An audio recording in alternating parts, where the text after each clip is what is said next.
Hi అండి. అందరు ఎలా ఉన్నారు? ఈరోజు టిఫిన్‌లోకి ఒక వెరైటీ రెసిపీ చూపిస్తానండి. బూందీతో కర్రీ అండి.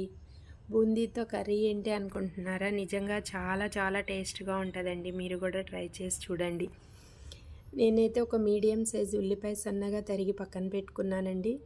అలాగే కళాయి పెట్టేసుకుని ఒక గరిటె నూనె వేసి తాలింపుకి మనం ఏమేమి వేసుకుంటామో అన్నీ వేసేసి సిద్ధం చేసుకుందాం. దానిలో నేను సన్నగా కట్ చేసిన 2 పచ్చిమిర్చి వేసుకున్నాను. ఒక కప్పు ఉల్లి తరుగు వేసాను. అది కొంచెం బాగా వేగిన తర్వాత మనం కొంచెం సేపు అలా మూత పెట్టేసి పెట్టుకుందాము.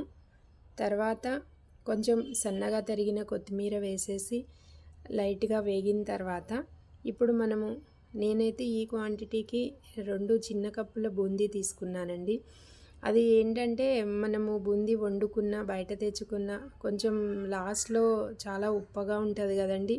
నేను అలాంటిది వేస్ట్ చేయకుండా ఇలా కర్రీ చేస్తానండి. చపాతీలోకి కానీ, పూరీలోకి కానీ చాలా చాలా బావుంటది. మీరు కూడా ట్రై చేసి కామెంట్ సెక్షన్‌లో ఎలా ఉందో తెలియచేయండి. ఇట్లా మనం అది కొంచెం వేగిన తర్వాత ఒక కప్పు పాలు పోసుకోవాలండి. చిక్కటి పాలు కాసి చల్లార్చినవి.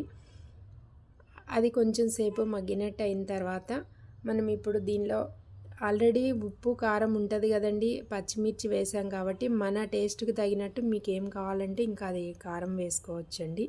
కొంచెం ధనియా పౌడర్ వేసాను. ఇప్పుడు అది కొంచెం మనకి టిఫిన్‌లో తినడానికి మెత్తగా రెడీ అయిపోతుందండి. లాస్ట్‌లో కసూరి మేతి వేసి సర్వ్ చేసుకోవడమేనండి.